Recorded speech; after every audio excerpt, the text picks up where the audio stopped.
Hi అండి, అందరికీ నమస్కారం. రాధా ఎలివేట్స్కు స్వాగతం.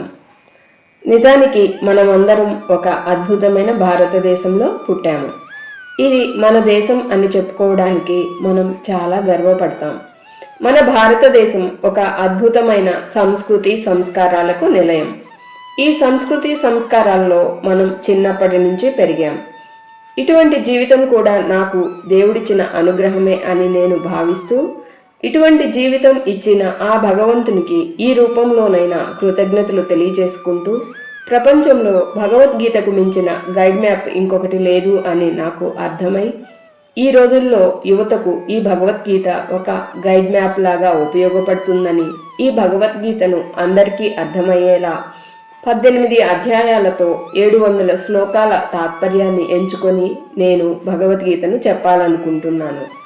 సంస్కృత శ్లోకాలు లేకుండా సులభంగా తాత్పర్యం మాత్రమే చెప్పగలిగే విధంగా ఇంటర్నెట్లో వెతికి తీసుకోగలిగాను.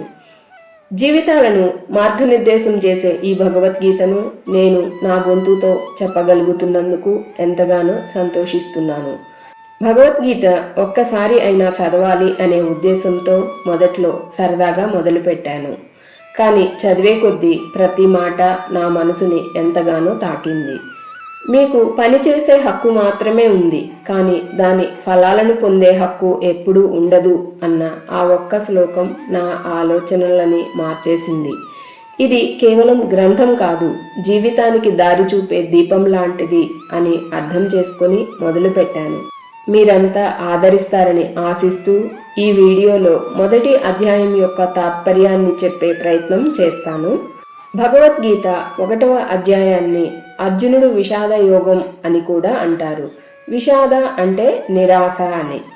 సారాంశంలో భగవద్గీతలోని 1వ అధ్యాయం కౌరవుల సైన్యాన్ని చూసిన పిమ్మట అర్జునుడి నిరాశను చిత్రీకరిస్తుంది. కౌరవులు మరియు పాండవుల 2 సైన్యాలు కురుక్షేత్రంలో ఒకదానికొకటి దగ్గరగా ఉన్న దృశ్యాన్ని వివరిస్తుంది. కురుక్షేత్ర యుద్ధ భూమిలో పాండవులు మరియు కౌరవుల సైన్యాలు 2 ఎదురెదురుగా ఉన్నాయి. పాండవుల విజయాన్ని సూచించే అనేక సంకేతాలు ఉన్నాయి. కౌరవుల తండ్రి అయిన ధృతరాష్ట్రుడు తన కుమారుల విజయం యొక్క అవకాశాన్ని అనుమానిస్తాడు మరియు యుద్ధ భూమిలోని దృశ్యాన్ని వివరించమని తన కార్యదర్శి సంజయుడిని అడుగుతాడు. సంజయుడికి వేదవ్యాసుడు మొత్తం కథను చూడడానికి దైవిక దర్శనం ఇస్తాడు. తద్వారా సంజయుడు ధృతరాష్ట్రుడికి అక్కడ జరుగుతున్న దృశ్యాలను వివరిస్తున్నాడు. 2 వైపులా విస్తరించి ఉన్న సైన్యాలను మరియు ప్రతి వైపు ఉన్న శక్తివంతమైన యోధుల పరాక్రమాన్ని ధృతరాష్ట్రుడికి వివరిస్తాడు. శ్రీకృష్ణుడు ఉన్న వైపు విజయం ఖచ్చితంగా ఉంటుందని కూడా సంజయుడు పేర్కొన్నాడు. 5 పాండవ సోదరులలో ఒకరైన అర్జునుడు పోరాటానికి ముందు ఒక సంక్షోభాన్ని ఎదుర్కొంటాడు. తన బంధువులను చంపాలనే ఆలోచన అర్జునుడి మెదడు మొద్దుబారేలా చేస్తుంది. తన కుటుంబ సభ్యులు మరియు గురువుల పట్ల కరుణతో అతను మునిగిపోతాడు.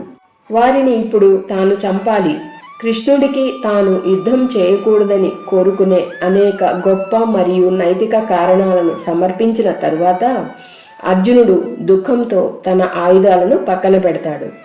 అర్జునుడు పోరాడడానికి ఇష్టపడకపోవటం అతని దయగల హృదయాన్ని సూచిస్తుంది. అటువంటి వ్యక్తి అతీంద్రియ జ్ఞానాన్ని పొందేందుకు అర్హుడవుతాడు. 3 లోకాలకు ప్రభు అయిన శ్రీకృష్ణుడు నియంత్రించే రథంలో అర్జునుడు ఎక్కాడు. నిన్నటి వరకు స్నేహితులుగా ఉన్న తన బంధువులందరూ ఈరోజు తన శత్రువులుగా ఎదురు సైన్యంలో నిలబడి ఉండడం చూసి అర్జునుడు నిరుత్సాహపడతాడు. తన మానసిక సందిగ్ధత కారణంగా అర్జునుడు మొదట శ్రీకృష్ణుడిని తన రథాన్ని 2 సైన్యాల మధ్య ఉంచమని అభ్యర్థిస్తాడు. తద్వారా తనకు వ్యతిరేకంగా నిలిచిన వారందరినీ చూడగలడు. సద్గుణం అంటే ప్రేమ మరియు అనురాగం అనే గుణం ఆధిపత్యంగా కలిగిన అర్జునుడు తన ఆయుధాన్ని వదిలివేసి ఇప్పటి వరకు తన సొంతమని భావించిన వారిని అకస్మాత్తుగా చంపలేనని కారణాలను చూపుతూ రథం వెనక్కు వెళ్ళిపోతాడు.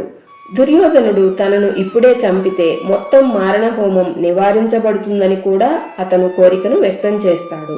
అందువలన అర్జునుడు శ్రీకృష్ణుడిని ఆశ్రయిస్తాడు. రాబోయే వీడియోలో 2వ అధ్యాయం యొక్క తాత్పర్యం గురించి తెలుసుకుందాం. Thank you.